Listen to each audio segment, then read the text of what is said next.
پوری قوم سے مطالبہ ہے کہ خدا کا واسطہ ہم افطار کے ان لمحات میں آپ کو اللہ کا واسطہ دے کر کہتے ہیں کہ کسی کی جان سے کیوں کھیلتے ہو؟ وہ کام جس میں انسانیت کا جو ہے نا وہ ضیاع ہو رہا ہے، ان کا جانی نقصان ہو رہا ہے، اس سے بچیں۔ میں معذرت چاہتا ہوں، آپ کا وقت لے لیا، لیکن اللہ کا واسطہ۔ آپ نے بہت اہم بات کہہ دی۔ یہ میرا دل تھا کہ میں کل اس پہ بات کرتا، آج آخری حصے میں کرتا، لیکن آپ نے بہت اچھا کر دیا۔ ہم اس پہ بھی ایک ایک لمحہ ایڈ کر دیں گے کہ میرے بچوں، یہ جو پتنگ بازی ہے یہ آپ اور آپ کے ساتھ دیگر لوگوں کو بھی نقصان پہنچا رہی ہے، قیمتی جانوں کا نقصان ہو رہا ہے۔ آپ کی تو پتنگ بازی ہو جاتی ہے، ماؤں کا لال چلا جاتا ہے، اور وہ بھی آدمی جس کے ذہن میں کبھی کچھ ایسا ہوتا نہیں، وہ گزر رہا ہے، یہ مانجے، یہ چرخے، یہ پتہ نہیں اگر اس کا کوئی بہتر حل نکلتا، ایک میدان ہوتا، ایک ترتیب ہوتی، مگر یہ تو بیکار کی چیزیں ہیں۔ اور خاص طور سے لاہور اور شاید کراچی کے بھی کسی علاقے میں ایسا ہو رہا ہوگا، آپ فیصلہ آباد کے بھی یہ واقعات ہر روز کوئی خبر ایسے سنائی دے رہے ہیں، تو ہم سب اس کی مذمت بھی کرتے ہیں اور حکومت سے درخواست کرتے ہیں کہ بھائی صاحب آپ ذرا سنجیدگی کے ساتھ ایسے لوگوں کو جو پتنگ بیچ رہے ہیں، جو مانجے بنا رہے ہیں، ایسے مانجے اس میں کانچ کا لگا ہوا ہے اور وہ آدمی ہاتھ میں لے تو کٹ جائے۔ علامہ صاحب میں تو ریکویسٹ کرتا ہوں جہاں کوئی کسی کے ہاتھ میں پتنگ دیکھے پھاڑ دے، پتنگ ہی پھاڑ دیں، پتنگ ہی پھاڑ دے۔ اور فقہ جعفری کے لحاظ سے اس طرح کی پتنگ بازی حرام ہے، واہ حرام۔ واضح ہو گیا جی، دو ٹوک فتویٰ ہو گیا۔ ڈاکٹر صاحب آپ بھی ایک جملہ کہہ دیں، یہ جو پتنگ بازی ہو رہی ہے یہ ذمہ داری ماں باپ کی بھی ہے اور حکومت کی بھی ہے۔ صحیح ہے، ماں باپ بچوں کو پیسے اس کام کے لیے دیتے کیوں ہیں، صحیح، اور حکومت ایسی دکانیں کھولنے کیوں دیتی ہے، اس کاروبار کو فروغ کیوں دیتی ہے؟ یہ عدالت کی طرف سے حکم نامہ جاری ہونا چاہیے کہ پاکستان میں یہ چیز ممنوع ہے۔ صحیح ہے۔ مصعب میں آؤں گا موضوع پہ، لیکن اس پہ آپ کا بھی ذرا جملہ آ جائے۔ ہمارے نزدیک پتنگ بازی چونکہ یہ خونی کھیل ہے، اور ہر ایسا کھیل کہ جو کسی انسانی جان کے ضیاع کا باعث بنے، وہ اس کی حرمت واضح ہے۔ اور دوسری بات یہ کہ اس کے ساتھ ایک مذہبی ٹچ بھی ہے، جیسا کہ موجود ہے یہ تو ساری اس تاریخ کی کتابوں میں، کہ اس پتنگ بازی کا آغاز ایک گستاخ رسول کی یاد میں کیا گیا تھا، اچھا، کہ اس نے نبی علیہ السلام کی توہین کی۔ جب اس کو مسلمان حکمران نے سزا دی تو اس کے چاہنے والوں نے اس کی محبت میں یہ پتنگ اڑایا کہ بھئی اس کے مقدر کا ستارہ یوں اڑ رہا ہے۔ تو ایک مسلمان کو تو اس مذہبی حوالے سے بھی جو ہے نا ان چیزوں سے دور رہنا چاہیے۔ اور سب سے بڑی بات یہ کہ پیچھے ہمارے راولپنڈی میں ایک واقعہ پیش آیا تھا کہ لڑکا تھا، اس اکیلا 5 بہنوں کا ایک بھائی تھا، اور اس کی مہندی تھی، اور وہ مہندی کے سامان کی تیاری میں وہ جا رہا تھا، اور اپنے اس کے موٹر سائیکل پہ اس کی گردن کٹی اور وہیں پہ وہ شہید ہو گیا۔ تو اب اس طرح یہ اندھا قتل ہے۔ اب یہ کس کے ہاتھ پر کس کے ہاتھ پر خون کو تلاش کریں؟ اور یہ وہی والی بات ہے کہ بے ای ذنب قتل، کہ یہ سوال تو میں، یا اللہ مجھے کیوں قتل کیا، میرا جرم کیا تھا؟ تو اس لیے یہ جیسے قاری صاحب نے کہا ہے، یہ والدین کی ذمہ داری ہے کہ اپنی چھتوں پر اپنے بچوں کو چڑھنے نہ دیں اور ان کو یہ کام کرنے نہ دیں۔ جب ماں باپ یہ کام روکیں گے تو انشاءاللہ یہ رک جائے گا۔ وجہ فرمایا آپ نے، بہت خوبصورت۔ میں مفتی فضل سبحان صاحب کی طرف بڑھوں گا آگے، اور بس یہی کہوں گا کہ چھوڑیں یہ پتنگ بازی، اب پکوڑے بازی کریں، کوئی اچھی چیز کریں، اس سے باز آ جائیں۔ مفتی صاحب، لبرلزم کیا ہے؟ یہ لبرل طبقے کا ہم پہ کیا اثر پڑتا ہے؟ اصل میں اس کی وجہ کیا ہے؟ اس کو ہم کیسے کاؤنٹر کر سکتے ہیں؟ نحمدہ و نصلی علی رسولہ الکریم۔ دیکھیں، مغربیت اور مغربی استعمار، ان کو سب سے زیادہ خطرہ اسلام سے ہے، اور اسلام کے خلاف منفی پروپیگنڈا یہ شروع سے کرتے چلے آئے ہیں۔ ستیزہ کار رہا ہے ازل سے تا امروز، چراغ مصطفی سے شرار ابو لہبی۔ یہاں میں ایک بات کی وضاحت کر دوں کہ عام طور پہ علماء کو کرٹیسائز کیا جاتا ہے کہ جی یہ ایک پیج پر نہیں آتے ہیں، ان کی فقہ الگ ہے، ان کے مسالک الگ ہیں، ہم کس کو فالو کریں؟ تو یہ اعتراض صرف علماء پہ نہیں کرنا چاہیے، یہ لبرلز پہ بھی کرنا چاہیے۔ لبرلزم کی بھی کئی قسمیں۔ ایک کلاسیکل لبرل ہوتا ہے جو صرف آزادی کا نعرہ لگاتا ہے ہر چیز میں وداؤٹ اینی باؤنڈریز۔ ایک سوشل لبرل ہوتا ہے جو برابری کی بات کرتا ہے۔ ایک مینارکزم ہوتا ہے، وہ کہتا ہے کہ دفاع میں اور قوانین میں تو گورنمنٹ کے رولز کو فالو کریں گے، انڈیویجول اور انفرادی سطح پر ہم کسی کو نہیں مانیں گے۔ ایک فیمنزم ہوتا ہے جو مرد اور عورت کی برابری کا دعوے دار ہے۔ ایک انارکزم ہوتا ہے، انارکزم سب سے ایکسٹریمسٹ لیول پر جا کر وہ کسی قانون کو نہیں مانتے۔ تو اس لیے پھر وہاں بھی یہ تشریحات ہو کہ بھائی آپ ایک پیج پر کیوں نہیں آتے۔ جہاں تک دوسری بات ہے کہ اس کی بنیاد میں 2 چیزیں ہوتی ہیں۔ ایک ہوتا ہے فری لو، اور ایک ہوتا ہے فری تھنکنگ. جو فری لو ہوتا ہے اس کے پیچھے LGBT ہوتا ہے, ٹرانسجینڈر ایکٹ ہوتا ہے, ڈومیسٹک وائلنس بل ہوتا ہے, زنا بالجبر ہوتا ہے, جی پورن اور گندی ویڈیوز فحاشی پھیلانا ہوتا ہے. اور جو فری تھنکنگ ہے اس کے ایجنڈے میں الہاد ہوتا ہے. اچھا یعنی یہ جو فریڈم آف سپیچ کا جو 1948 میں جو قانون بنا ہے, اور غالباً آرٹیکل 19 ہے 19, اس میں کہا کہ every one has a right, کہ ہر آدمی کو یہ اختیار ہے کہ وہ اپنی اظہار رائے میں جو ہے مکمل آزاد ہو. اب بنیادی طور پر ان چیزوں کا نقصان ہمیں کیا ہوا کہ مذہب کی جو تعلیمات تھی اس سے ہم یکسر دور چلے گئے. یہاں تک کہ اس وقت یورپین کنٹریز میں بھی احتجاج ہونے لگے ہیں کہ بھائی تم نے یہ جو کھلی چھوٹ دے رکھی ہے, خاندان کا شیرازہ بکھر گیا ہے, اور یعنی کسی کو اپنے باپ کا پتہ نہیں ہے, اور ماں باپ کو اولڈ ہاؤسز میں چھوڑا جا رہا ہے, اور یہ عفت اور پاکدامنی تو بہت دور کی بات, لوگ باقاعدہ شراب اور یہ چیزیں یونیورسٹیز لیول پر کرنے لگے ہیں.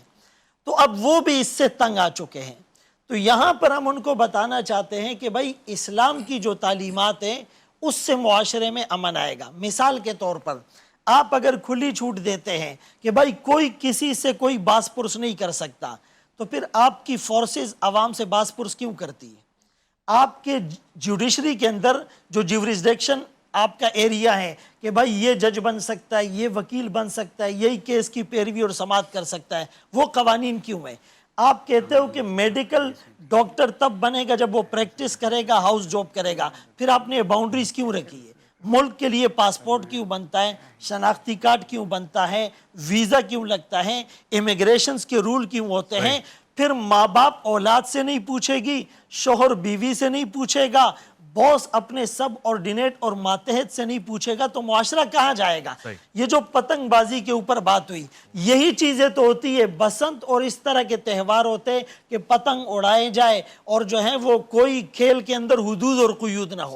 اسلام نے کھیل کی اجازت دی ہے, بلکہ اس کو مستحسن بھی قرار دیا ہے, لیکن اس میں آپ کا دینی یا دنیاوی فائدہ ہو, اس میں کسی کو نقصان پہنچنے کا خدشہ نہ ہو. من حسن اسلام المرء ترکہ ما لا یعنی, اسلام کی خوبی یہ ہے کہ لا یعنی چیزوں کو چھوڑ دیا جائے. اب وہ پتنگ بازی جس سے جانیں ضائع ہو رہی ہے, اموات ہو رہی ہے, جھگڑے ہو رہے ہیں, تو اس کو اوپر سے سرویلنس کون کر رہا ہے؟ قرآن کی یہ جو آیت ہے نا وَجْعَلْ لِي مِن لَّدُنْكَ سُلْطَانًا نَصِيرًا, اس کے ضمن میں, اور یہ جو الَّذِينَ إِن مَّكَّنَّاهُمْ فِي الْأَرْضِ, اس کی تفاسیر میں مفسرین نے لکھا ہے کہ جو سلطنت اور مملکت کا سربراہ ہوتا ہے وہ رسپونسبل ہوتا ہے. کلکم راع وکلکم مسئول عن رعیتہ, اس سے اس کی رعایا کے بارے میں پوچھو گی. اور یہاں میں یہ واضح کرتا چلوں کہ یہ جو مغرب آج ہیومن رائٹس کا چیمپئن بنا ہوا ہے, جمہوریت کا علمبردار بنا ہوا ہے, تو مجھے یہ بتائیں کہ الجزائر میں اسلامک سالویشن فرنٹ اقتدار پہ آیا, ان کو تسلیم کیوں نہیں کیا؟ مصر میں اخوان المسلمین جمہوری طریقے سے آئے, ان کو تسلیم کیوں نہیں کیا؟ کشمیریوں کو حق کے خود ارادیت کیوں نہیں دیا جا رہا؟ فلسطین میں آج بربریت کیوں ہو رہی ہے؟ بغداد کی ابو غریب جیل کے اندر مسلمانوں کے ساتھ وحشانیت والا سلوک کیوں کیا گیا؟ تو اگر ہم اسلام کے دامن اعتدال میں آئیں گے اور اسلام کی امبریلا میں آئیں گے, اسی میں کامیابی. زندہ باد, بہت خوب, بہت اچھے. مزید گفتگو ہوگی, ایک مختصر افعال اسلامی میں آپ کا انتظار ہے. عرفان رمضان عرفان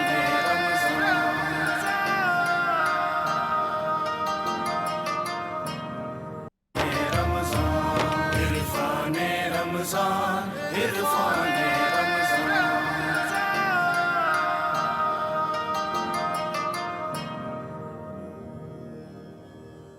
خوش آمدید. گفتگو اس وقت جس عنوان پہ ہو رہی ہے وہ لبرلزم اور پھر اس کے اثرات اور پھر معاشرہ جو اسلامی معاشرہ ہے یا وہ مشرقی اور مغربی تہذیب کا جو تقابل ہے, خاص طور سے ہماری روایات کس حد تک بہتر ہیں, عمدہ ہیں, اور اس میں کتنی حیا ہے.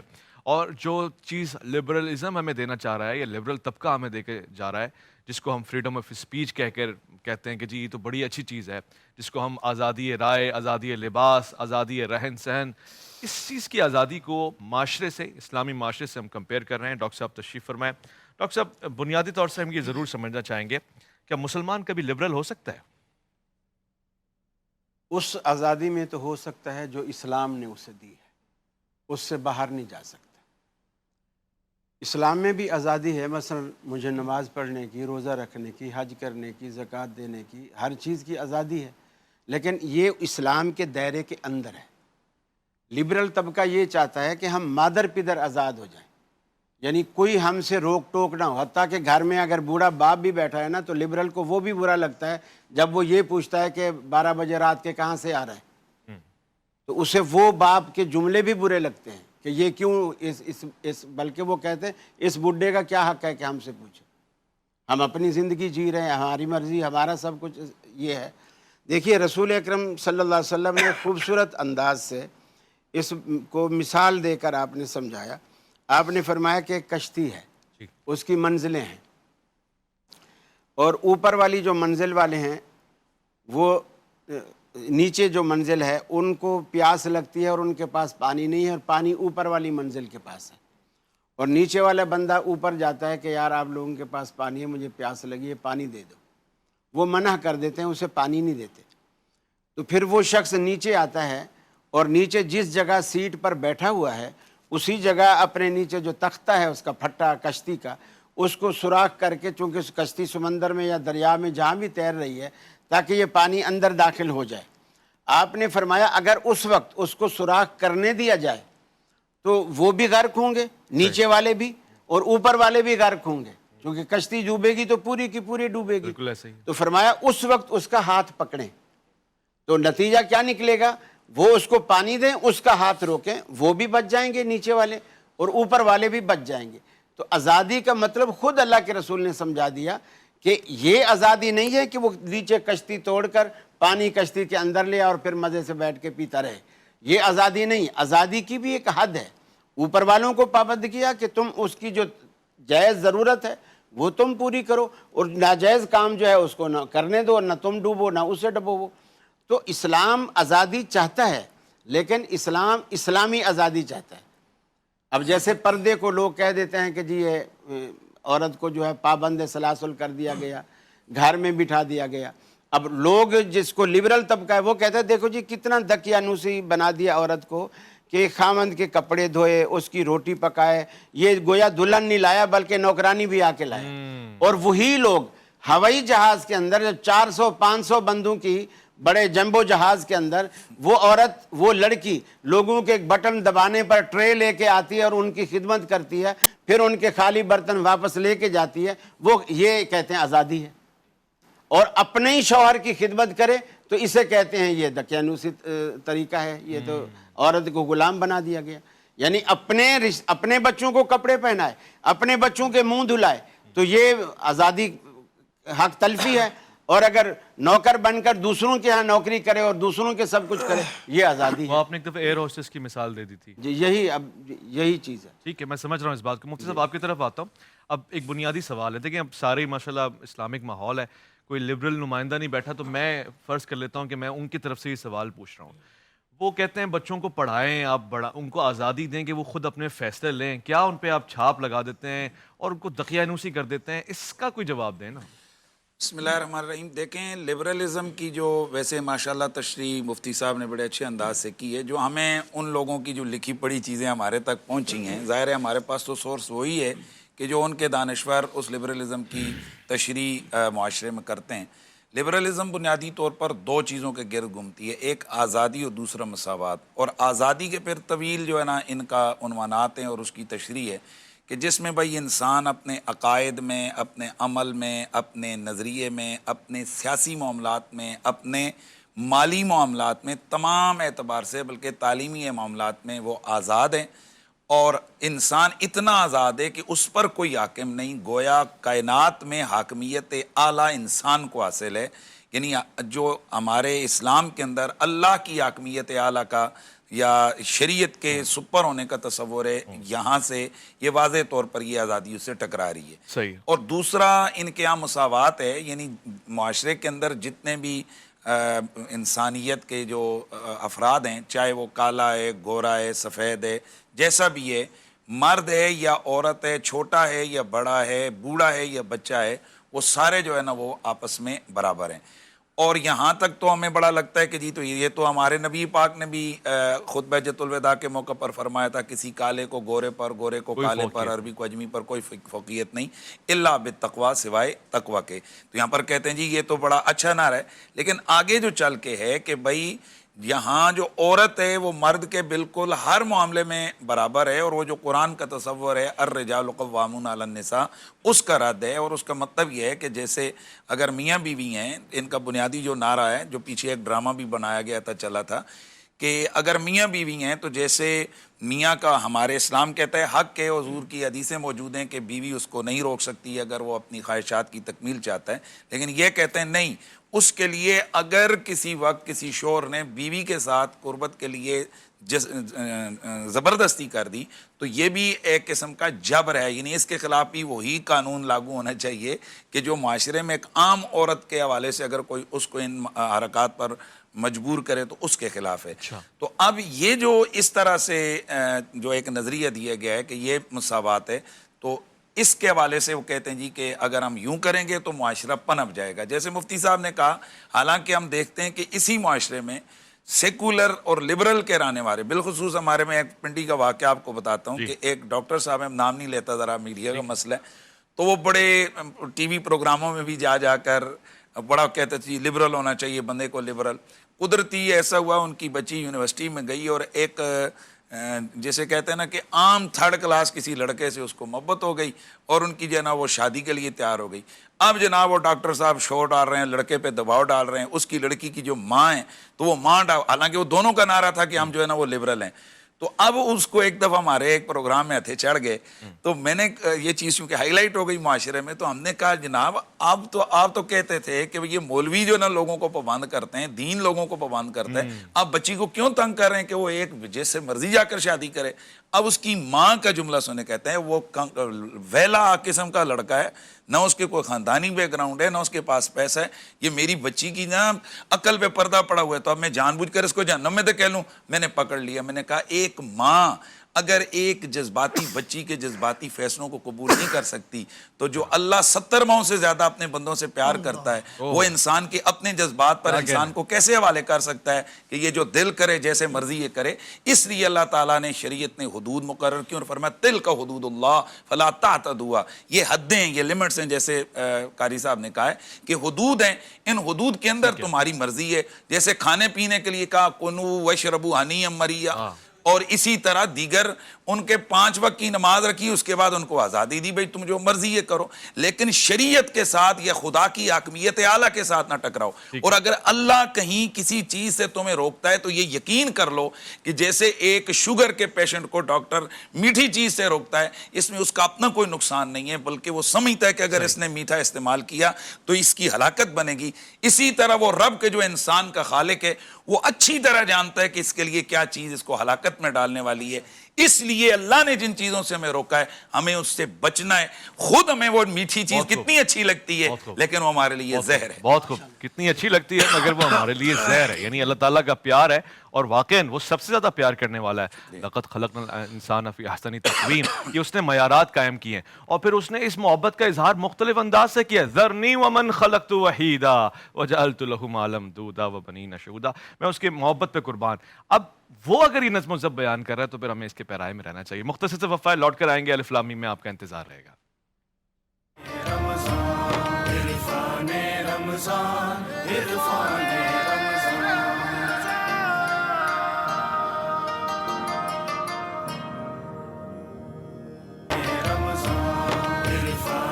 رمضان عرفان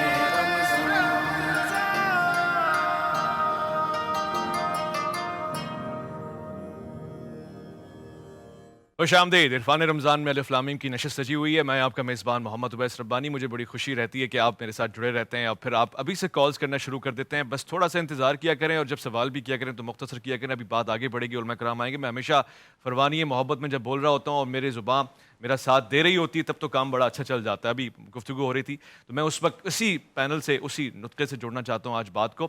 آج بعض اوقات ایسا ہوتا ہے کہ انسان کو دل کر رہا ہوتا ہے کہ وہ بہت ساری باتیں کرے مگر وہ ضبط کا مظاہرہ کر رہا ہوتا ہے. پھر جب عنوان دوسرا ہوتا ہے جو اس کے دل میں ہوتا ہے وہ نہیں کر پا رہا ہوتا تو پھر یہ ہوتا ہے کہ جنگ چل رہی ہوتی ہے آپس میں. ابھی گفتگو بھی ہو رہی تھی اور سب نے بڑی زبردست میری بات اس پہ کریکشن بھی کر دی.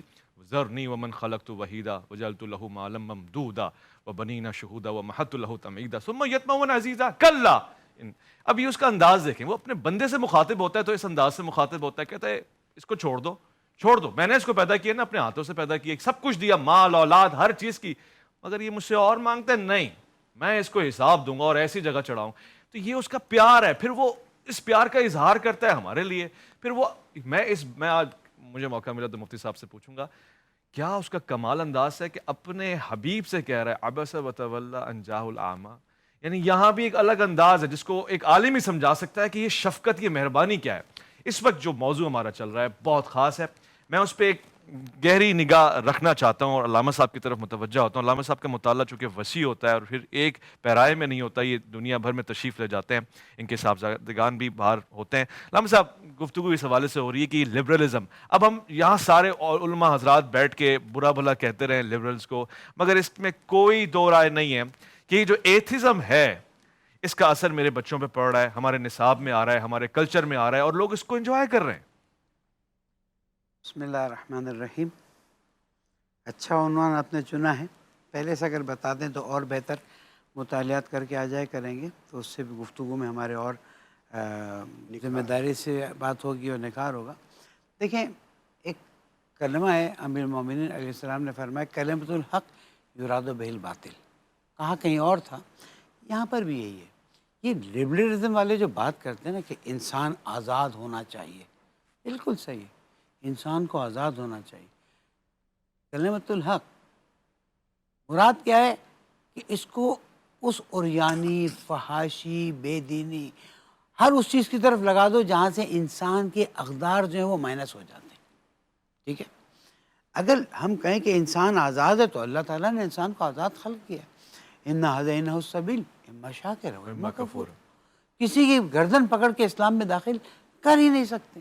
ٹھیک ہے، لبرلزم کو لایا گیا ہے اس زمانے میں کہ جب سوشلزم اور کمیونزم جو ہے وہ آگے آ رہا تھا اور وہ انسانی حقوق پر ڈاکہ ڈال رہا تھا. اس وقت یہ لبرلزم اور ہیومنزم کی باتیں لے کر آنا شروع ہوئے اور انہوں نے کہا کہ نہیں بھائی انسان آزاد ہے، ملکیت میں آزاد ہے، حکومت میں آزاد ہے، رائے دینے میں آزاد ہے، تعلیم میں آزاد ہے. اور جو میں نے جملہ ابھی نکالا اس میں یہ کہ آزادی کا سب سے بہترین مفہوم یہ کہ اس کو تعلیم میں آزاد چھوڑ دیا جائے. تعلیم میں آزاد چھوڑ دیا جائے. وہ چاہتے کیا ہیں؟ وہ چاہتے یہ ہیں کہ تعلیم کے ذریعے بچے کو اس طرح سے مائنڈ سیٹ بنا دیا جائے کہ وہ کسی کو مانے نہ مانے، مال کو مانے. اب دیکھ لیجئے بچہ اسکول میں جاتا ہے، کیا کرنے جا رہا ہے؟ وہ میٹرک کرے گا، انٹر کرے گا، وہ 1856 کے سلیبس جو لگے ہوئے ہمارے، اور اس کے بعد وہ سوچتا ہے میں بی اے کروں گا، بی کام کروں گا، نوکری کروں گا، کماؤں گا. پورے تعلیم کے فلسفے میں کہیں یہ بات نہیں آتی کہ میں اللہ سبحانہ و تعالیٰ کا بندہ بنوں گا اور اس کے بندوں کی مدد کروں گا. اچھا، تعلیمی نظام اس وقت دنیا میں سب سے زیادہ کرٹیسائز ہو رہا ہے. آج مجھ سے آپ ایک جملہ لیجیے کہ نیو یارک کا جو اسکول ٹیچر تھا جس کی ایک بیسٹ سیلر تھی، جس کا کتاب کا ٹائٹل یہ تھا اسکول میں پہلا دن میری سوچ کے بند کرنے کا پہلا دن. یعنی جب مجھے اسکول کے ماحول میں ڈالا گیا، کلاس کے ماحول میں ڈالا گیا تو میرے ذہن کو بند کر دیا گیا. آج کیوں مونٹیسری سسٹم چیخ چیخ کے کہہ رہا ہے؟ سٹی اسکول کی باتیں، not the name city school. City school means ایک شہر کی طرح آپ بناؤ، بچوں کو ہر چیز سکھاتے جاؤ. جب آپ کلاس روم میں بٹھاتے ہو نا تو بچے کے ذہن کے اندر اللہ سبحانہ و تعالیٰ نے جو قدرت ڈالی ہوئی ہے، جو طاقت ڈالی ہوئی سمجھنے کی، وہ محدود ہونا شروع ہو جاتی ہے. اور اس پہ تعلیمی نظام پہ بات ہوگی تو الگ کریں گے. تو یہ لبرلزم جو ہے وہ انسانی آزادی کی بات کرتی. اسلام نے کہاں انسانی آزادی کی بات نہیں کی, مسلمانوں کی بات نہیں کر رہا. کل والی میری بات ذہن میں رکھیے گا صحیح. کہ اسلام کے قوانین اپنی جگہ پر ہے, مسلمانوں کا رویہ اپنی جگہ پر ہے. لبرلزم از ٹوٹل فیلیسی, لوگوں کو بیوقوف بنانا ہے. اگر تم کو ہے نا لبرلزم, تم ایک کام کر دو, کل والی بات کو ریپیٹ کروں گا, جہاز میں جس کو کپڑوں کے ساتھ بیٹھنے بیٹھے, جس کو کپڑوں کے بغیر بیٹھانے کی اجازت. پارلیمنٹ میں جس کو کپڑوں کے ساتھ جانے نہیں کریں گے. کیوں؟ اس لیے کہ انسان ذاتی طور پر کچھ نہ کچھ حدود و قیود کا پابند ہوتا ہے. جس ملک میں جاتا ہوں اس کے قانون کا پابند ہوتا ہوں تو کہ نہیں ہوتا ہوں. میں نے جیسے ہی ویزا لگوا کے امیگریشن لگوائی, پیر رکھا, میں نے اس بات کو قبول کر لیا. اسی طرح سے اسلام نے بھی انسان کو جتنی آزادی دی ہوئی ہے وہ کسی اور مذہب اور مکتب نے نہیں دی ہے. یہ الگ بات ہے کہ ہم مسلمان تھوڑا اس کو دبا لیتے ہیں, اس ڈائریکشن میں نہیں لے جاتے. ورنہ میں اس بات کو بھی بتا دوں, دینی مدارس کا جو تعلیم کا طریقہ ہے نا, اس سے بہتر تعلیم کا طریقہ نہیں ہو سکتا. لیکن افسوس ہے کہ دینی مدارسوں کو بھی ڈگری کے پیچھے لگا دیا گیا, جس کا کوئی فائدہ نہیں ہے. کوئی فائدہ نہیں ہے. اور آپ فرما رہے ہیں کہ ہر چیز حد میں اچھی لگتی ہے, ہر چیز حد میں اچھی لگتی ہے.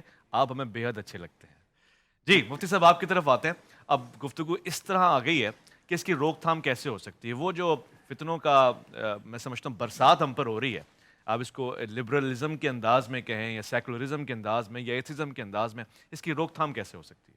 بسم اللہ الرحمن الرحیم. دیکھیے اویس بھائی, یہ جتنے ازم ہیں نا, یہ بنیادی طور پر اللہ کے بندوں کو اللہ کے قوانین سے دور کر کے بندوں کی پرستش میں مبتلا کر رہے ہیں.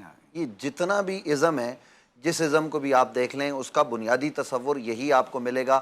اس میں اختلاف ہونا, جیسے مفتی فضل سبحان صاحب نے فرمایا, وہ ایک الگ بحث ہے. لیکن بنیادی نقطہ جس پر یہ سب جمع ہے وہ یہ کہ اللہ کی پرستش نہیں ہے, انسان کی پرستش کروانی ہے. یہ ان کا بنیادی مقصد, اور یہی وجہ ہے کہ یہی ازم پھر آگے الہاد تک پہنچتے ہیں. اور یہ دنیا کے تمام مذاہب کو, صرف اسلام کو نہیں, تمام مذاہب کو, کیونکہ جتنے بھی مذاہب ہیں ان کے ہاں کوئی نہ کوئی قوانین ہیں کہ آپ نے عبادت اس طرح سے کرنی ہے, یوں اخلاقیات ہیں. یہ اخلاق سے آ رہی ایک قوم تیار ہو رہی ہے, اور یہ بنیادی طور پر انسانیت کو تباہی کی طرف لے کر جا رہے ہیں, بلکہ بہت زیادہ یہ تباہی پھیلا چکے ہیں. اب یہ آزادی کس سے چاہتے ہیں؟ ایک عورت کی آزادی کی جب بات ہوتی ہے تو ہم یہ پوچھنا چاہتے ہیں کہ وہ آزادی کس سے؟ باپ سے, ماں سے, بھائی سے, بیٹے سے, کس سے آزادی چاہیے؟ اسی طریقے سے جب ان میں مرد ہوتے ہیں وہ آزادی چاہتے ہیں تو وہ کس سے آزادی چاہتے ہیں؟ اپنے خاندان سے. اور اس کے جو اثرات اس وقت آپ کے معاشرے پر آہستہ آہستہ سلو پوائزن جو معاشرے کو دیا گیا لبرلزم, سیکولرزم اور ان ازمز کا, اس کا نتیجہ کیا ہوا؟ اس کا نتیجہ یہ ہوا کہ 2000 سے پہلے آپ کے ملک میں کوئی اولڈ ایج ہوم نہیں تھا, لیکن اس وقت شہر میں تیزی کے ساتھ بن رہے ہیں, اور ان میں لوگ اپنے ماں باپ کو, بوڑھوں کو جا کے چھوڑ رہے ہیں.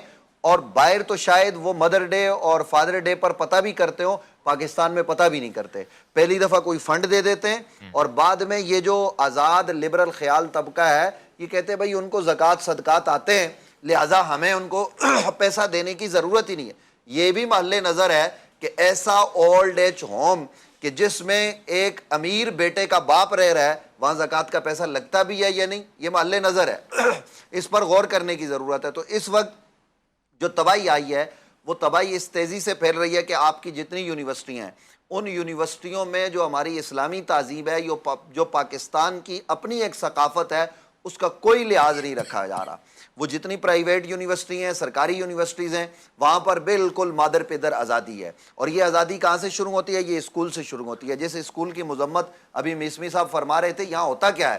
یہاں ہوتا یہ ہے کہ پرائیویٹ اسکول ایک تو کمائی کا ذریعہ ہے, اور کمائی کے ساتھ ساتھ یہ کہ آپ بھی جانتے ہیں, میں بھی جانتا ہوں, مختلف بڑے شہروں میں اسکولوں کو مختلف NGOs گود لے لیتی ہیں, اور پھر وہ پیسہ دے کر اپنی مرضی کے کام کرواتے ہیں. یہ سدے باپ تو نہیں ہے نا؟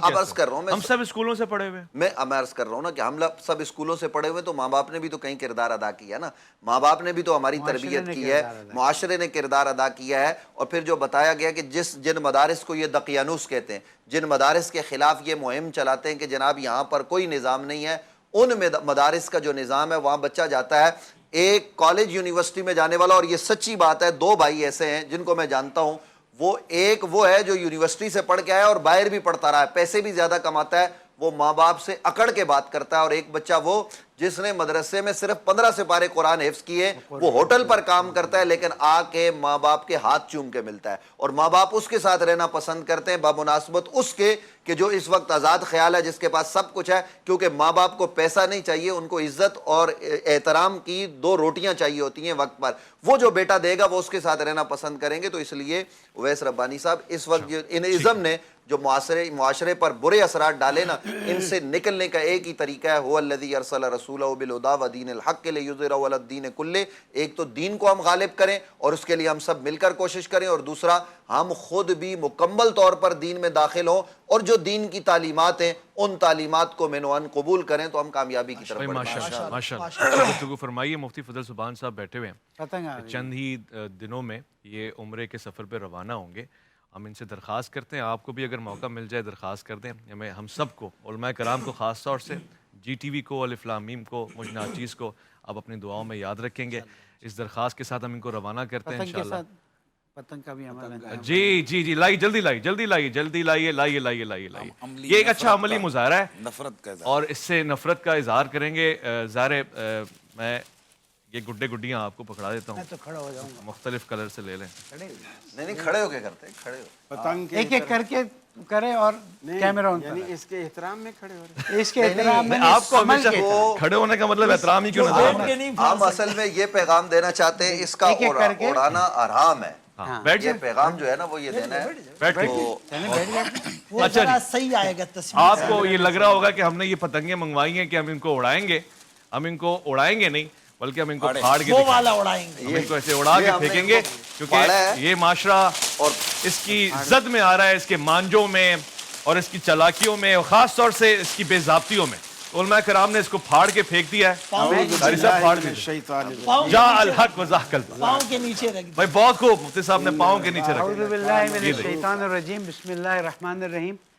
والدین، ہم اس عمل کو کر کے آپ کو بتا رہے ہیں کہ اس عمل کا اب انجام دینا، یعنی پتنگ اڑانا، بچوں کو اجازت دینا، جس کی وجہ سے اتنی گردنیں کٹ گئی، اتنی ماؤں کی گودیں اجڑ گئی ہیں، یہ قطعاً حرام ہے، گناہ ہے، اور جس انسان کے سامنے ایک پتنگ آئے اس پر لازم ہے کہ وہ ان پتنگوں کو فوراً توڑ دے، پھاڑ دے، اور حکومت کو وارن کر رہا ہوں کہ اگر تم پتنگوں کے بیچنے کی جگہوں پر نہیں جاؤ گے تو پھر عوام خود جا کے اس کام کو بہت کرے خوب، گی صاحب اور ان کو پہل پھٹ گئی اچھا، مصعب۔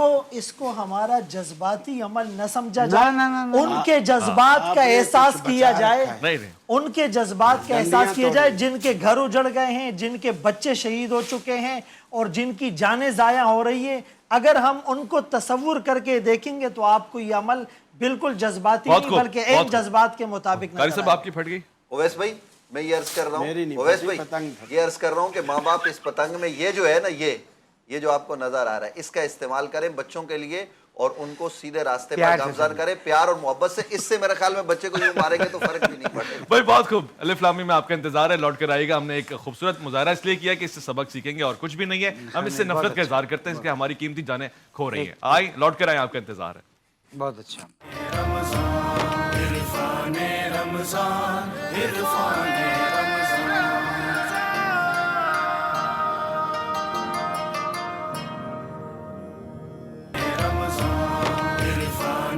رمضان عرفان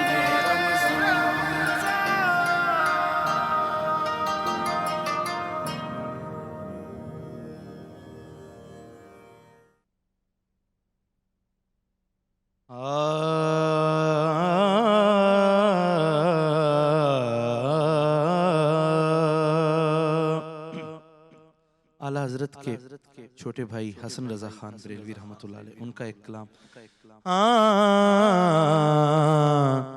نگاہ لطف کے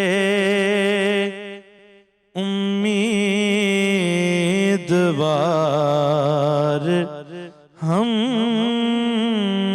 بھی ہیں، لیے ہوئے دل بے قرار ہم بھی ہیں، ہمارے در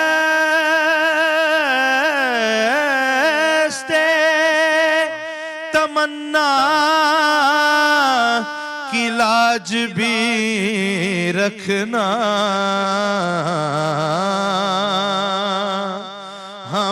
ہمارے دستے تمنا کی لاج بھی رکھنا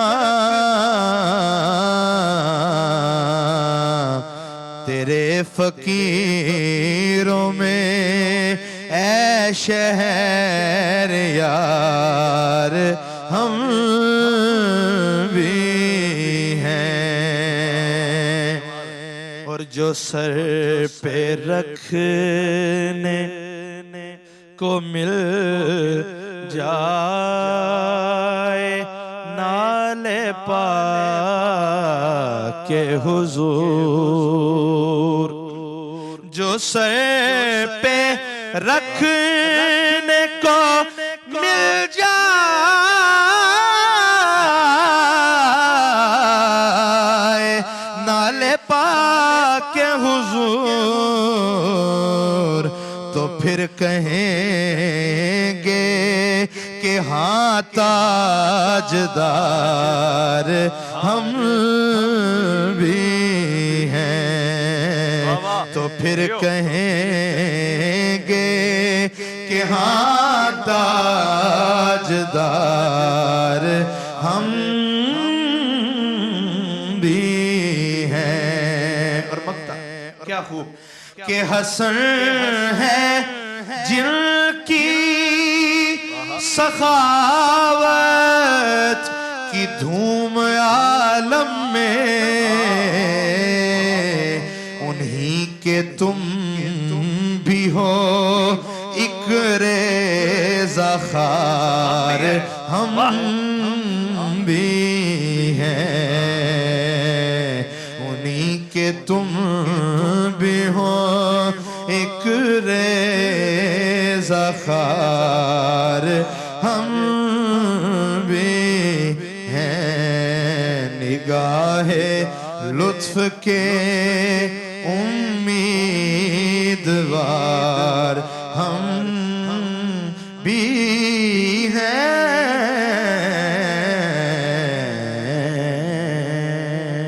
ماشاءاللہ بہت خوب بہت خوب انہوں نے حسن رضا خان صاحب کا کلام پڑھا میری معلومات کے مطابق شاید برصغیر پاک و ہند میں ایک بڑا نام اور ایسے شاعر جنہوں نے مرثیے کے بھی شعر لکھے ہیں محبت میں کمال کر دیا آپ نے ہم آگے بڑھتے ہیں گفتگو ایک بہت حسین پہرائے میں چل رہی ہے میں مفتی صاحب کی طرف آتا ہوں اور اب ظاہر بلکہ ہمارے پاس کالرز بڑی دھوم دھام کے ساتھ انتظار کر رہے ہیں بہت زیادہ شور مچا رہے ہیں تو چلیں ان کے ہم لیتے ہیں لائیو کالز بھی لیتے ہیں پہلے جو ویڈیو میسج کے اوپر آئے ہیں واٹس ایپ کے اوپر سوالات آئے ہیں وہ لے لیتے ہیں جی کون صاحب کہاں سے بسم اللہ السلام علیکم میرا نام عمر فاروق ہے اور میں کراچی سے بات کر رہا ہوں میرا سوال یہ ہے کہ جیسا کہ ہم یوٹیوب پہ اگر ویڈیوز اپلوڈ کرتے ہیں ہم اس سے پیسے کماتے ہیں تو علماء ہماری رہنمائی کریں مجھے بتائیں کہ کیا یہ پیسے کمانا حلال ہے یا حرام ہے اور دوسرا سوال یہ ہے کہ اگر میری طبیعت خراب ہے میرا روزہ ہے انجیکشن میں نے لگوایا ڈاکٹر سے تو کیا میرا روزہ ٹوٹ جائے گا یا میں روزے کی حالت میں ہوں گا پلیز اس بارے میں بتا دیجیے بہت شکریہ جزاک اللہ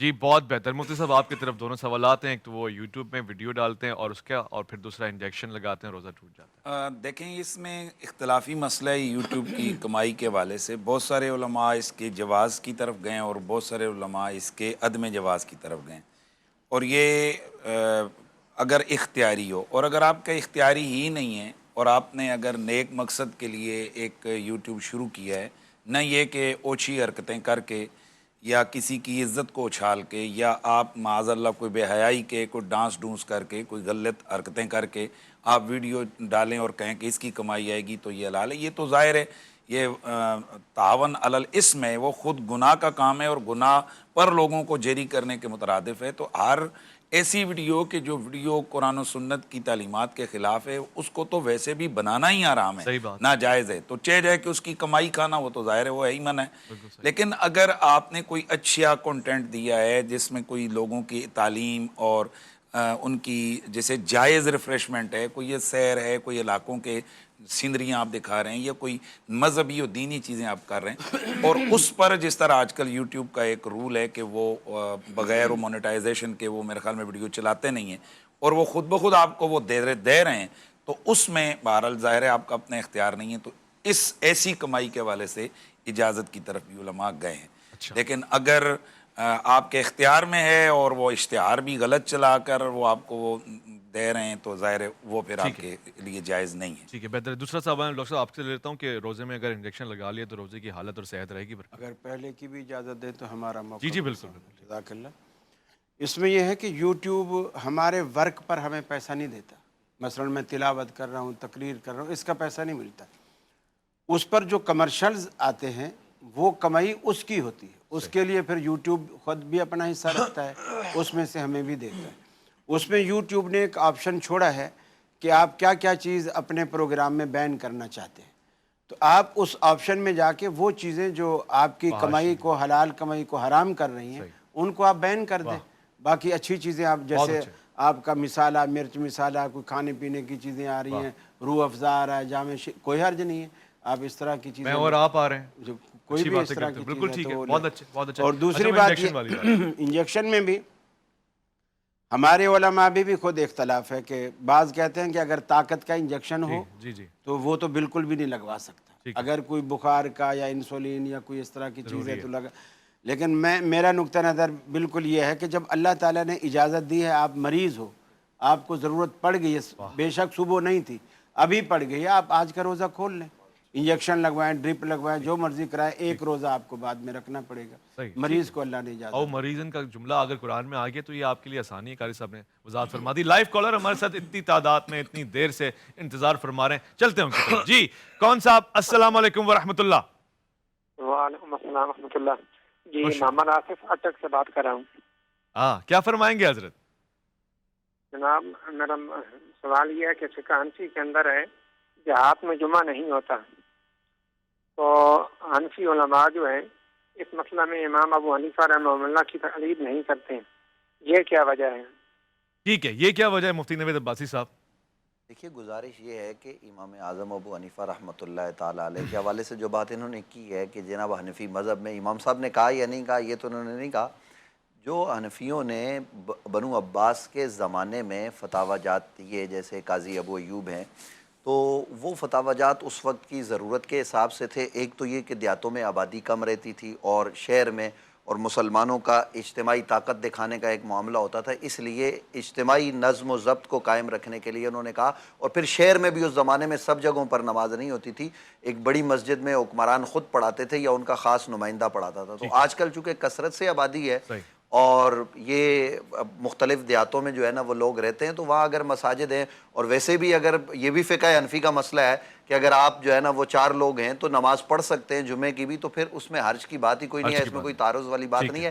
یہ خواہ مخواہ کی کچھ چیزیں جو ہے نا وہ لوگوں کے ذہن میں آ جاتی ہیں، بھائی نماز ہے آپ نماز ادا کریں۔ ٹھیک ہے، لیکن اس میں میں تھوڑا سا گزارش کرنا چاہوں گا کہ جمعے کے لیے اجتماع شرط ہے، اور اس کا مطلب یہ ہوتا ہے جمعے کے اجتماع کرنے کا کہ مسلمانوں کی ایک پاور اور اجتماعیت شو ہو۔ ہمارے بعض پہاڑی علاقوں کے جو دیہی علاقوں کی مساجد ہیں، یقین کریں کہ 10-10 20-20 لوگ ایک مسجد میں ہو رہے ہیں اور وہ جو جمعہ ہو رہا ہے، تو کم از کم ایک جگہ پہ جمعہ کر لیں تاکہ اس میں مسلمانوں کا اجتماع ہو۔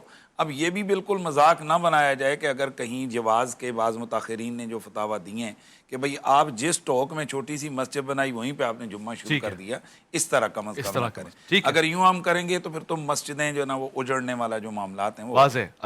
اچھا بیان آ گیا۔ جی ہمارے ساتھ ایک اور کالر ہیں، ان سے پوچھتے ہیں کہ وہ کیا پوچھنا چاہتے ہیں۔ السلام علیکم ورحمۃ اللہ۔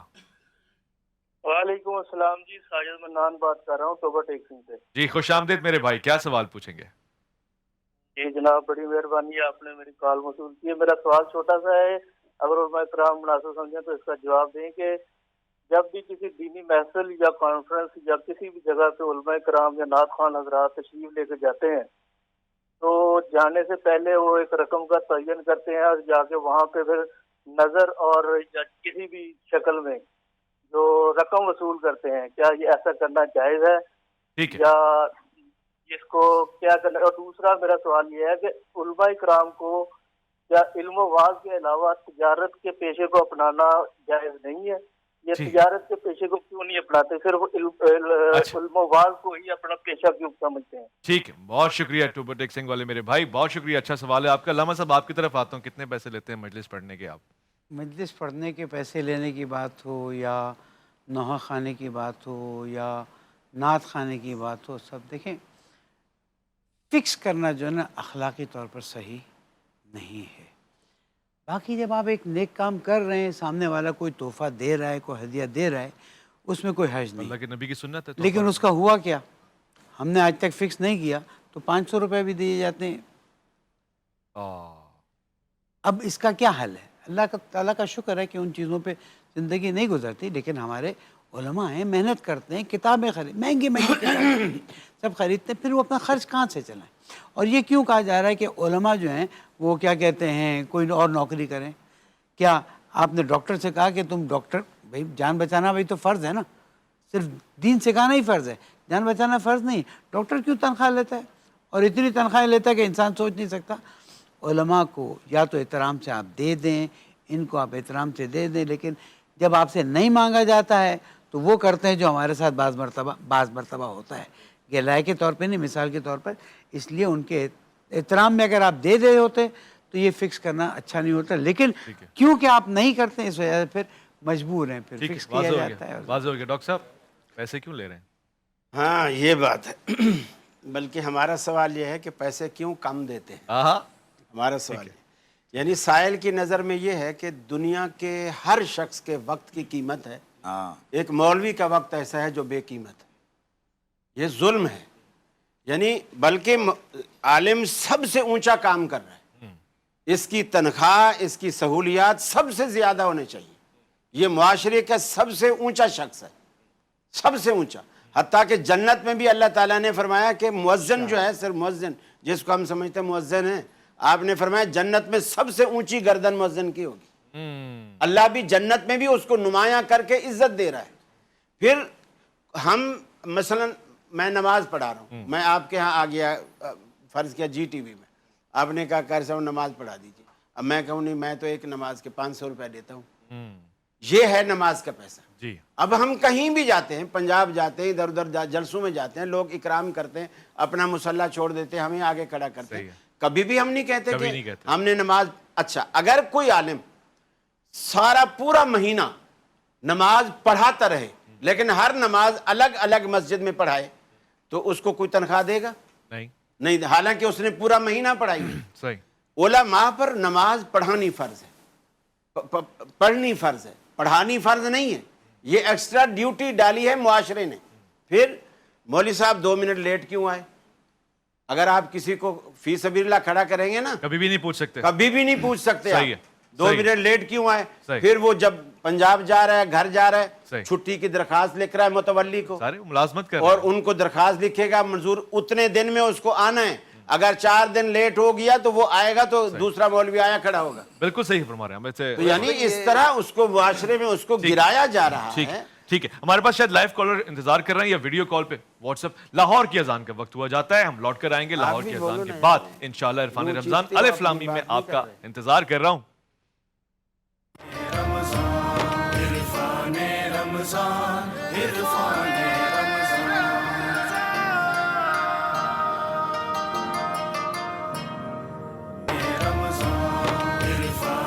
رمضان، عرفان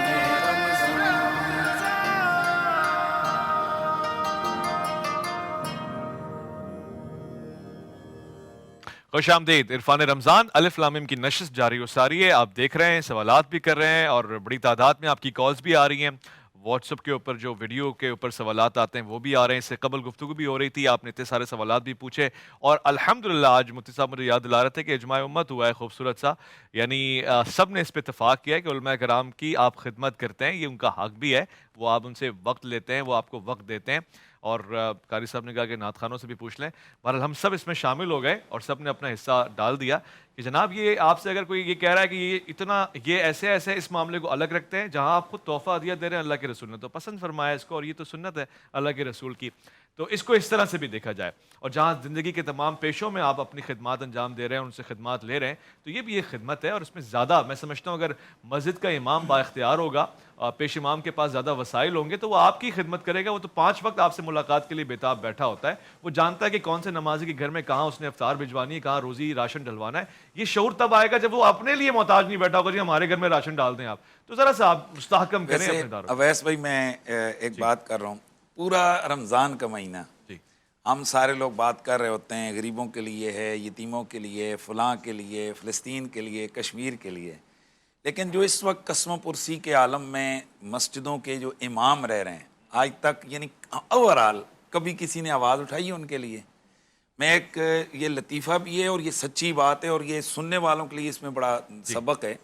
ایک مسجد کے امام صاحب کی تنخواہ کمیٹی نے بڑھائی پورے 3,000 روپیہ, اور اس کی 19,000 سے بڑھ کے 22,000 روپے تنخواہ ہوئی. تو اس نے جمعے والے دن اس نے کہا کہ ماشاءاللہ میں شکریہ ادا کرتا ہوں مسجد کمیٹی کا کہ جنہوں نے میری اس مہنگائی کے دور میں 3,000 روپے پوری تنخواہ بڑھائی اور 22,000 کی ہے. تو پورا مجمع دعا کریں اے اللہ کریم, یہ جن مسجد کمیٹی کے لوگوں نے, ممبران نے میری تنخواہ 22,000 روپے کی ہے, میں 15 سال میری تعلیم, اس نے کہا کہ میں نے 15 سال لگائے پڑھائی پر, میں ایک عالم بھی ہوں, مفتی بھی ہوں, تو اے مالک ان میں سے جتنے یہ ہیں ان کی اولاد کو ایسی نوکریاں عطا فرما کہ جن کی تنخواہ 22,000 روپے ہو. ایک نے بھی آمین نہیں کہا, اس پورے مجمع میں ایک نے بھی آمین نہیں کہا.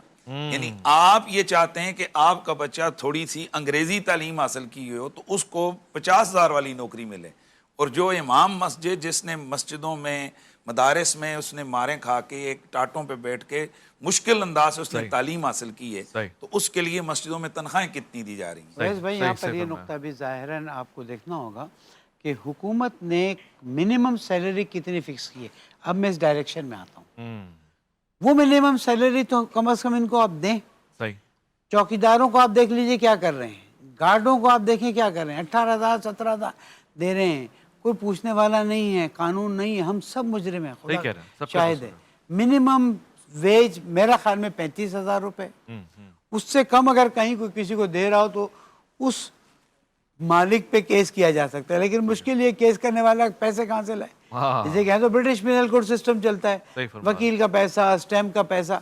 حکومت کوئی طریقہ کار کرے اور نمازی یہ بات جان لیں کہ جو تمہیں اللہ کی طرف راغب کر رہا ہے, اگر اس کا دل خوش نہیں ہے تو اللہ کا دل خوش. بہت خوب, بہت خوب. اور بھی عید کے دن آئیں گے آپ, اگر 2 اچھے جوڑے, 4 اچھے جوڑے, 10 اچھے جوڑے پیش امام کو بھجوائیں گے, آپ دیکھیے گا نہیں وہ آپ کے ساتھ کتنی محبت اور شفقت کا عالم اللہ تعالیٰ فرمائے گا. یار یہ لوگ ہیں یار, ان پہ آپ ذرا خدمت کرتے ہوئے حساب کتاب تو نہ کریں. اچھا جی, ہمارے پاس 2-4 لائیو کالز کنیکٹڈ ہو گئی ہیں اور کافی دیر سے انتظار فرما رہے ہیں, میں معذرت خواہ ہوں, ان سے سوال لیتے ہیں. السلام علیکم ورحمۃ اللہ.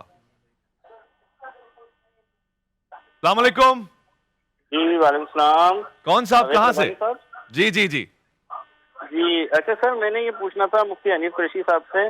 سب سے پہلا سوال میرا یہ ہے کہ روزہ جو ہے وہ کن صورتوں میں الٹی کی صورت یعنی کہ کیسی ہونی چاہیے جس میں ٹوٹتا ہے, اور سیکنڈ جو چیلنج تھا سر اس کو کب تک پروسیس ہو رہا ہے اس کا؟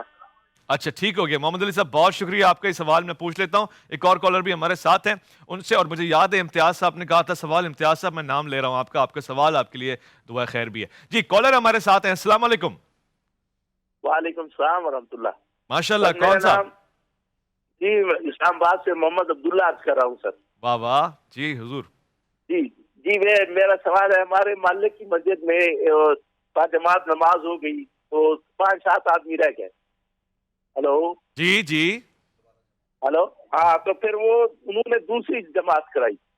اچھا, تو امام صاحب نے وہ جماعت نہیں ہونے دی. کیا یہ دوسری نماز جماعت نہیں ہو سکتی؟ میری علماء کرام سے یہی. صحیح. کتنے افراد رہ گئے تھے؟ صاحب سے. ٹھیک ہو گیا, بہت شکریہ. عبداللہ صاحب کتنے افراد رہ گئے تھے؟ 5-7 افراد رہ گئے تھے. انہوں نے دوسری جماعت کرائی تو امام صاحب نے نہیں کرنے دی. بہت خوب, ٹھیک ہو گیا. قاری صاحب 5-7 افراد رہ گئے تھے, جماعت نہیں. حدیث میں تو ہے رسول اکرم صلی اللہ علیہ وسلم نماز میں سلام پھیر کے جب بیٹھے تو ایک شخص بعد میں آیا, تو جو نماز پڑھے بیٹھے تھے نا ان میں سے آپ نے سوال کیا کہ کون ہے جو اس کے ساتھ صدقہ کرے. ایک شخص کھڑا ہوا کہ یا رسول اللہ میں تیار ہوں. تو پھر وہ شخص اس کے ساتھ مل کے انہوں دونوں نے اپنی نماز پڑھا جماعت کی. تو اس کی اجازت ہے. اسی طرح رسول اللہ صلی اللہ علیہ وسلم نے ایک زمانے کا تذکرہ کیا کہ تمہارے بعد ایک ایسا زمانہ آئے گا جہاں حکمران نمازوں کے وقتوں کو ضائع کریں گے, یعنی نمازوں کو لیٹ کریں گے. پھر فرمایا تم اس وقت اپنے وقت کا خیال کرتے ہوئے نماز اپنی پڑھ لینا, پھر جب حکمران پڑھیں تو ان کے ساتھ بھی پڑھ لینا, تاکہ وہ یہ نہ سمجھیں کہ رعایا کوئی ہماری بغاوت پہ اتر آئی ہے کہ ہمارے پیچھے نماز نہیں پڑھتی, تاکہ ان کے شر سے بھی بچے رہو اور اللہ کو بھی راضی رکھو. وہ وقت آ گیا یا آئے گا ابھی؟ کب کا آ چکا ہے. آپ عصر کی نماز پہ بات کر رہے ہیں. اچھا جی مصعب, آپ سے وہ نماز 5 رکعت اور پھر وہ انجیکشن سوری الٹی والا کہ الٹی ہے تو روزے کی. اچھا مجھے وہ جو پہلا وہ یہی کہہ رہا تھا کہ الٹی ہو گئی. اب مثال میں سمجھا دیتا ہوں, ایکسپلین کر دیتا ہوں کہ وہ ایک قسم الٹی کی یہ ہے کہ منہ میں رہ گئی واپسی چلی گئی, ایک باہر آ گئی مکمل طور سے, تو اس کیفیات پہ دیکھیں روزہ ایسی الٹی سے ٹوٹتا ہے کہ جو منہ بھر کے اور بیماری کی وجہ سے الٹی ہو, اپنا جان بوجھ کر الٹی کی جائے اور منہ بھر کے کی جائے تو ایسی وجہ سے روزہ ٹوٹتا ہے. اگر تھوڑی بہت یا ویسے کسی سر چکرانے کی وجہ سے آئی تو روزہ نہیں ٹوٹتا. دوسرا جو دوسری جماعت کے حوالے سے 5-7 لوگ رہ گئے تھے اور اگر تو اتفاقاً اگر وہ رہ گئے ہیں, جس طرح ہم لوگ کئی دفعہ کہیں جاتے ہیں کوشش کی نماز کے لیے اور رہ گئے, تو جماعت کروا سکتے ہیں, اس میں حرج نہیں. کتنے افراد ہونا شرط ہے؟ دیکھیں اس میں 2 بھی ہوں کروا لیں, اس میں تو کوئی ثواب کی بات ہے. لیکن اس میں ایک جہاں صورت ہے کہ جس طرح گاؤں کے ایک نمازی ہوتے ہیں, ایک پورے مقرر نمازی ہوتے ہیں, تو بعض اوقات یہ سستی پہ پڑ جائے کہ خیر یار اگر رہ گئی بعد میں چلے جائیں گے پھر تو جماعت کروا لیں گے. تو اس تنبیہ کے لیے بعض فقہا نے یہ کہا کہ وہ لوگ کہ جو اپنا معمول بنائیں اور نماز سے اس جو امام والی پہلی جماعت ہے اس سے جان بوجھ کر پیچھے رہیں اور پھر وہ کہیں کہ جناب ہم نے اب جماعت اس طرح کرنی ہے, ان کے لیے تنبیہ کے حوالے سے کہا گیا کہ بھئی اب اس طرح نہیں. ٹھیک ہو گیا, ٹھیک ہو گیا. آپ کے سوال میں ایک چیز یہ بھی تھی کہ الٹی آئے منہ میں اور پھر نگل لے اس کو, یہ بھی ہے اس میں. تو ایسا کون کرتا ہے؟ نہیں, وہ تھوڑی بہت کوئی اثرات آ نہیں, میں نے مختلف دیکھیں بعض اوقات کچھ چیزیں وہ امکان والی بات ہے کہ ایسا ہوتا نہیں, مگر ایسا ہوتا تو علماء جواب تو دیں گے نا. جی ہمارے پاس کالر ہیں, ان سے پوچھتے ہیں کیا پوچھنا چاہتے ہیں. السلام علیکم. وعلیکم السلام. ماشاءاللہ. کون صاحب کہاں سے؟ سر میں تنویر حسینی بات کر رہا ہوں کراچی سے. تنویر حسینی صاحب کیا فرمائیں گے آپ؟ سر میرا سوال یہ ہے کہ جس طریقے سے مسجد کی تعمیر کے اندر جی جو بندہ حصہ لینا چاہتا ہے تو مسجد کمیٹی کے بندے یا مسجد کے صدر وغیرہ پہلے معلوم کرتے ہیں آیا اس کا بزنس کیا ہے, اس کا سورس آف انکم کیا ہے. جی آواز آ رہی ہے سر؟ جی جی آ رہی ہے. کہ وہ حلال کماتے ہیں آیا کہ حرام کی طریقے سے اپنا رزق کماتے ہیں, پیسے کماتے ہیں. جی. اگر حلال ہوتا ہے تو وہ مسجد کے اندر ان کے پیسے لگاتے ہیں, ٹھیک ہے, مسجد کے اندر سے جو بھی چیز لگانی ہے. اور اگر حرام کمائی ہوتی ہے تو ان کو کہتے ہیں کہ ہم اس سے اپنے باتھ روم بنائیں گے مسجد کے. جی ٹھیک ہے. اچھا اب مسئلہ یہ ہے کہ جو 10 دن اعتکاف میں بیٹھتے ہیں مسجد کے اندر اعتکاف والے, جی, اور ان کو کوئی علاقے والے کہتے ہیں کہ سیری ہماری طرف سے, کھانا ہماری طرف سے, جی جی جی, افطاری ہماری طرف سے. تو مسئلہ یہ ہے کہ یہ سوال ان افطاری کروانے والوں سے اور سیری کروانے والوں سے بھی پوچھا جاتا ہے کہ ان کی سورس آف انکم کیا ہے, کیونکہ جو اعتکاف میں جو سوال کیا ہے, اللہ کے مہمان ہیں.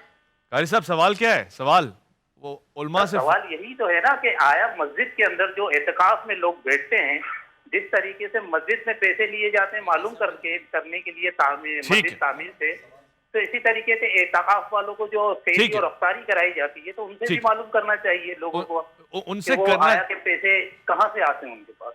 ٹھیک ہے, آپ نے ایک سوال پوچھا ہے کہ جس طرح افطار کروائی جاتی ہے افطاری کروانے والوں سے بھی سوال پوچھنا چاہیے کہ آپ حلال حرام کہاں سے لا رہے ہیں. یہ آپ کا سوال میرے پاس آ گیا. کالر ایک اور بھی ہمارے ساتھ ہیں. السلام علیکم ورحمۃ اللہ. حضور السلام علیکم ورحمۃ اللہ. وعلیکم السلام. کون صاحب کہاں سے کیا فرما رہے ہیں؟ شاہد بات کر رہا ہوں کراچی سے. جی شاہد صاحب. سر میرا سوال یہ ہے کہ جو عورت خلا کورٹ سے لیتی ہے اور وہ میاں اور عدالت کو خلا دیتی ہے, اور جب اسلام میں شوہر بیوی کو طلاق دینے کا حقدار ہے تو کیا یہ خلا ہو جاتی ہے؟ اس کی شرعی کیا حیثیت ہے؟ جی شاہد صاحب گھر میں سب خیریت ہے؟ سب ٹھیک ٹھاک ہے؟ گھبرانا نہیں ہے آپ نے. قاری صاحب